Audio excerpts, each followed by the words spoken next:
Numbers chapter 25. While the Israelites were camped at Acacia Grove, some of the men defiled themselves by having sexual relations with local Moabite women. These women invited them to attend sacrifices to their gods, so the Israelites feasted with them and worshipped the gods of Moab. In this way, Israel joined in the worship of Baal of Peor, causing the Lord's anger to blaze against his people. The Lord issued the following command to Moses: "Seize all the ringleaders and execute them before the Lord in broad daylight, so his fierce anger will turn away from the people of Israel." So Moses ordered Israel's judges, "Each of you must put to death the men under your authority who have joined in worshipping Baal of Peor." Just then, one of the Israelite men brought a Midianite woman into his tent, right before the eyes of Moses and all the people, as everyone was weeping at the entrance of the tabernacle. When Phinehas, son of Eleazar and grandson of Aaron the priest, saw this, he jumped up and left the assembly. He took a spear and rushed after the man into his tent. Phinehas thrust the spear all the way through the man's body and into the woman's stomach. So the plague against the Israelites was stopped, but not before 24,000 people had died.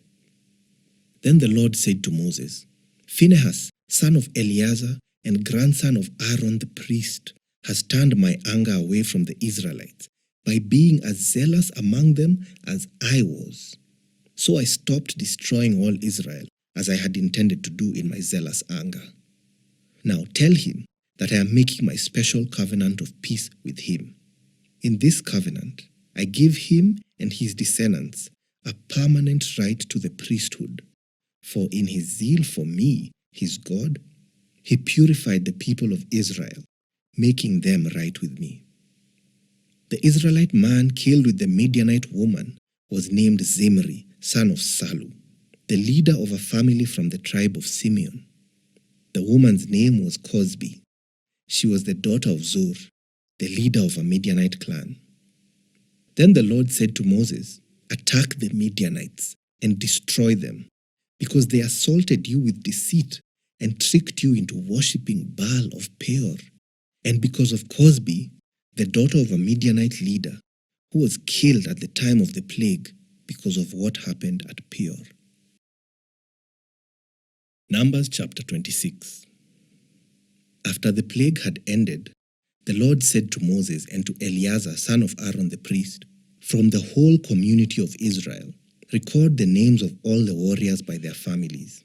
List all the men 20 years old or older who are able to go to war." So there on the plains of Moab, beside the Jordan River, across from Jericho, Moses and Eleazar the priest issued these instructions to the leaders of Israel. "List all the men of Israel 20 years old and older, just as the Lord commanded Moses. This is the record of all the descendants of Israel who came out of Egypt." These were the clans descended from the sons of Reuben, Jacob's oldest son. The Hanokite clan, named after their ancestor Hanok. The Paluite clan, named after their ancestor Palu. The Hezronite clan, named after their ancestor Hezron.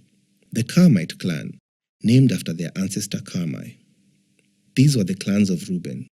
Their registered troops numbered 43,730.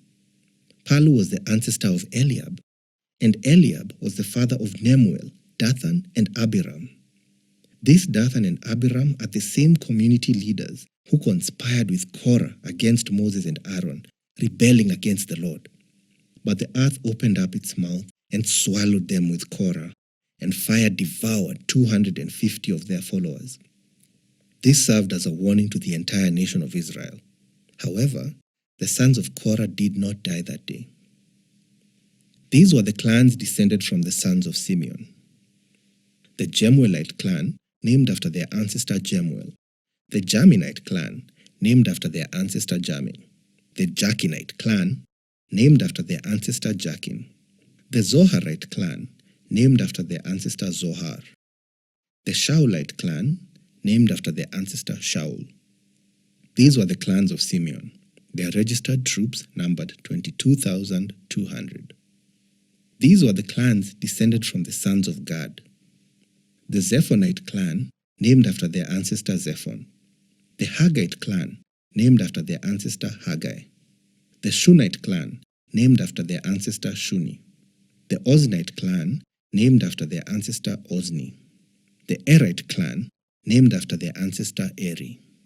The Arodite clan, named after their ancestor Arodi.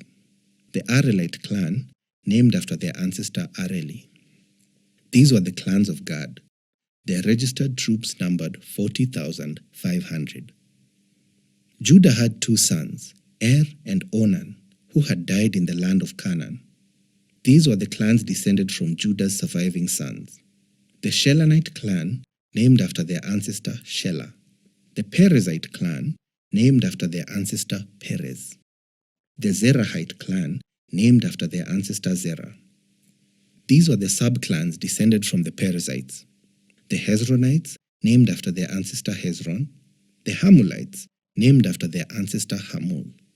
These were the clans of Judah. Their registered troops numbered 76,500. These were the clans descended from the sons of Issachar. The Tolite clan, named after their ancestor Tola. The Puite clan, named after their ancestor Pua. The Jashubite clan, named after their ancestor Jashub. The Shimronite clan, named after their ancestor Shimron. These were the clans of Issachar. Their registered troops numbered 64,300. These were the clans descended from the sons of Zebulun. The Seredite clan, named after their ancestor Sered. The Elonite clan, named after their ancestor Elon. The Jahlilite clan, named after their ancestor Jahlil. These were the clans of Zebulun. Their registered troops numbered 60,500. Two clans were descended from Joseph through Manasseh and Ephraim. These were the clans descended from Manasseh. The Machirite clan, named after their ancestor Machir.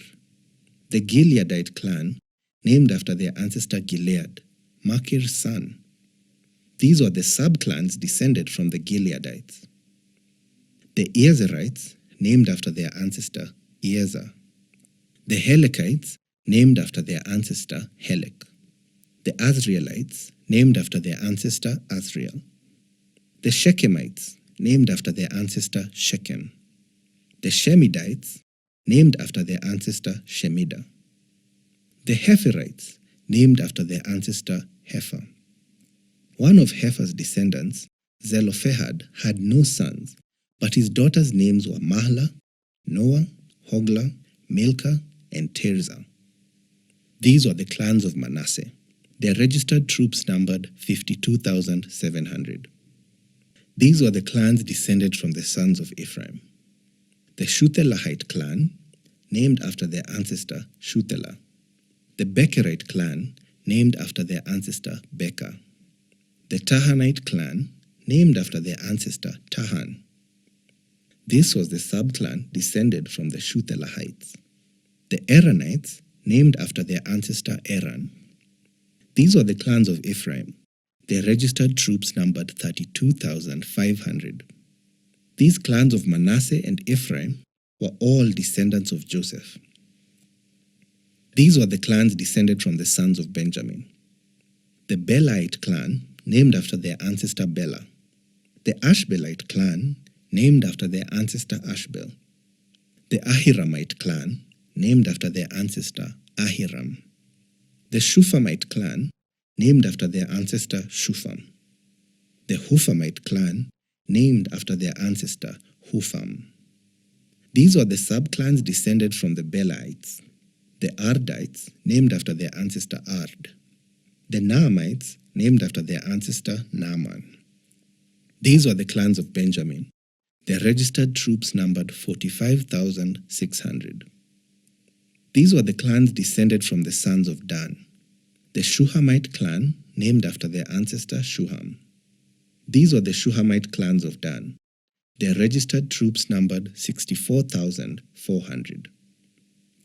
These were the clans descended from the sons of Asher. The Imnite clan, named after their ancestor Imnah. The Ishvite clan, named after their ancestor Ishvi. The Beriite clan, named after their ancestor Beriah. These were the subclans descended from the Beriites. The Heberites, named after their ancestor Heber. The Malkielites, named after their ancestor Malkiel. Asher also had a daughter named Sarah. These were the clans of Asher. Their registered troops numbered 53,400. These were the clans descended from the sons of Naphtali. The Jahzilite clan, named after their ancestor Jahzeel. The Gunite clan, named after their ancestor Guni. The Jezerite clan, named after their ancestor Jezer. The Shilemite clan, named after their ancestor Shilem. These were the clans of Naphtali. Their registered troops numbered 45,400.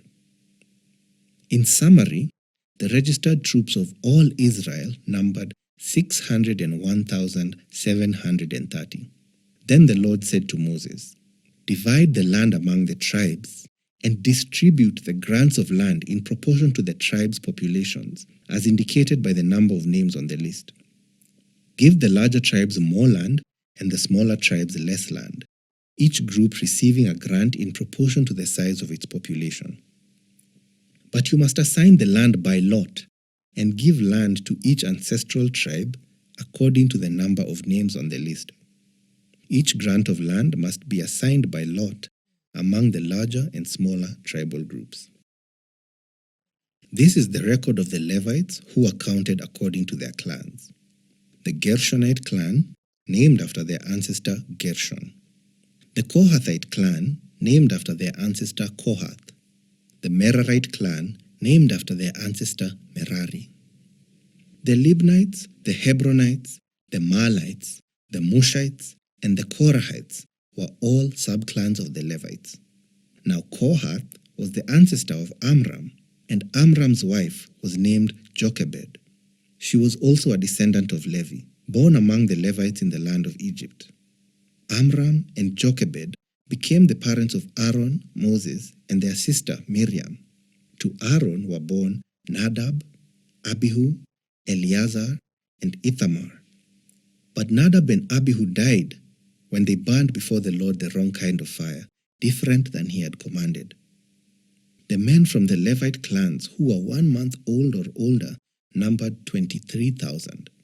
But the Levites were not included in the registration of the rest of the people of Israel, because they were not given an allotment of land when it was divided among the Israelites. So these are the results of the registration of the people of Israel, as conducted by Moses and Eleazar the priest, on the plains of Moab beside the Jordan River, across from Jericho. Not one person on this list had been among those listed in the previous registration taken by Moses and Aaron in the wilderness of Sinai. For the Lord had said of them, "They will all die in the wilderness. Not one of them survived, except Caleb, son of Jephunneh, and Joshua, son of Nun." Numbers chapter 27. One day a petition was presented by the daughters of Zelophehad, Mahlah, Noah, Hoglah, Milcah, and Tirzah. Their father, Zelophehad, was a descendant of Hepher, son of Gilead, son of Machir, son of Manasseh, son of Joseph. These women stood before Moses, Eleazar the priest, the tribal leaders, and the entire community at the entrance of the tabernacle. "Our father died in the wilderness," they said. "He was not among Korah's followers who rebelled against the Lord. He died because of his own sin, but he had no sons. Why should the name of our father disappear from his clan just because he had no sons? Give us property along with the rest of our relatives." So Moses brought their case before the Lord, and the Lord replied to Moses, "The claim of the daughters of Zelophehad is legitimate. You must give them a grant of land along with their father's relatives. Assign them the property that would have been given to their father. And give the following instructions to the people of Israel. If a man dies and has no son, then give his inheritance to his daughters, And if he has no daughter either, transfer his inheritance to his brothers. If he has no brothers, give his inheritance to his father's brothers. But if his father has no brothers, give his inheritance to the nearest relative in his clan. This is a legal requirement for the people of Israel, just as the Lord commanded Moses. One day the Lord said to Moses, "Climb one of the mountains east of the river and look out over the land I have given the people of Israel. After you have seen it, you will die like your brother Aaron, for you both rebelled against my instructions in the wilderness of Zin. When the people of Israel rebelled, you failed to demonstrate my holiness to them at the waters. These are the waters of Meribah at Kadesh in the wilderness of Zin." Then Moses said to the Lord, "O Lord, you are the God who gives breath to all creatures. Please appoint a new man as leader for the community. Give them someone who will guide them wherever they go and will lead them into battle, so the community of the Lord will not be like sheep without a shepherd." The Lord replied, "Take Joshua son of Nun, who has the Spirit in him, and lay your hands on him. Present him to Eleazar the priest before the whole community and publicly commission him to lead the people. Transfer some of your authority to him so the whole community of Israel will obey him. When direction from the Lord is needed, Joshua will stand before Eleazar the priest, who will use the Urim, one of the sacred lots cast before the Lord, to determine his will. This is how Joshua and the rest of the community of Israel will determine everything they should do." So Moses did as the Lord commanded. He presented Joshua to Eleazar the priest and the whole community. Moses laid his hands on him and commissioned him to lead the people, just as the Lord had commanded through Moses. Numbers chapter 28. The Lord said to Moses, "Give these instructions to the people of Israel. The offerings you present as special gifts are a pleasing aroma to me. They are my food. See to it that they are brought at the appointed time and offered according to my instructions. Say to the people, 'This is the special gift you must present to the Lord as your daily burnt offering.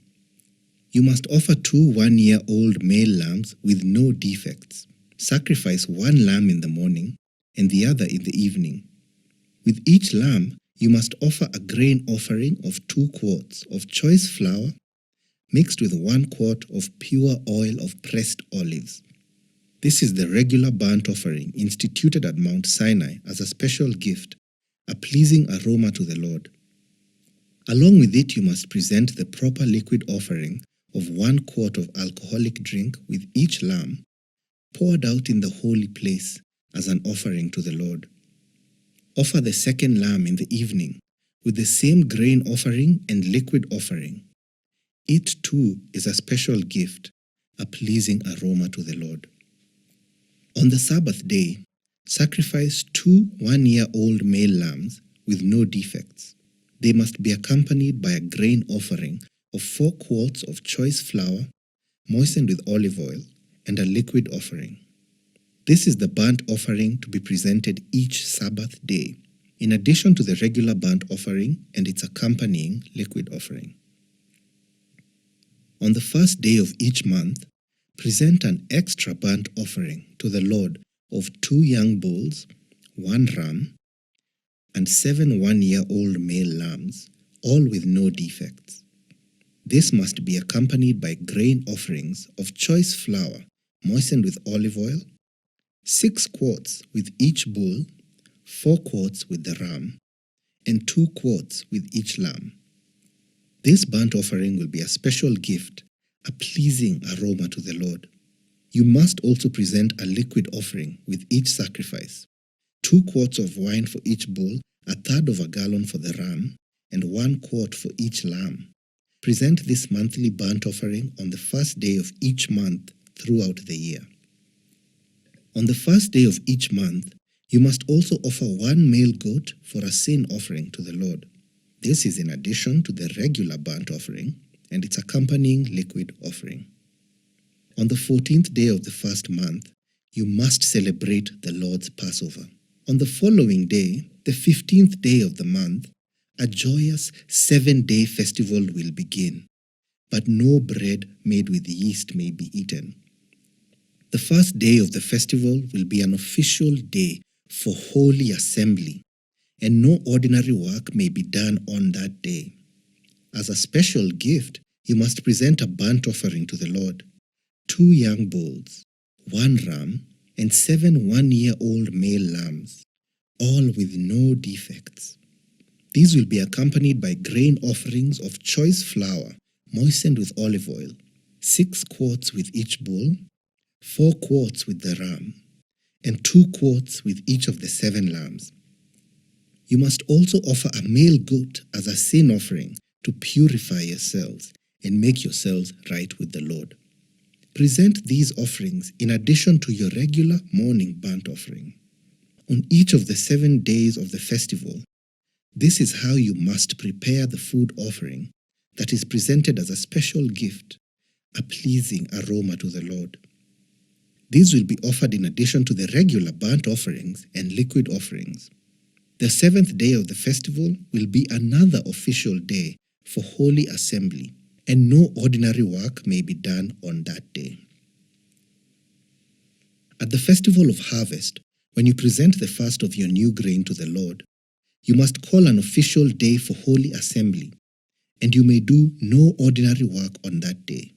Present a special burnt offering on that day as a pleasing aroma to the Lord. It will consist of 2 young bulls, 1 ram, and 7 one-year-old male lambs.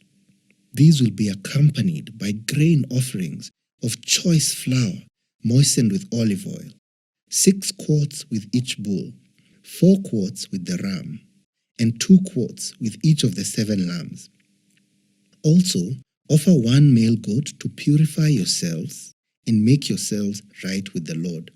Prepare these special burnt offerings, along with their liquid offerings, in addition to the regular burnt offering and its accompanying grain offering. Be sure that all the animals you sacrifice have no defects.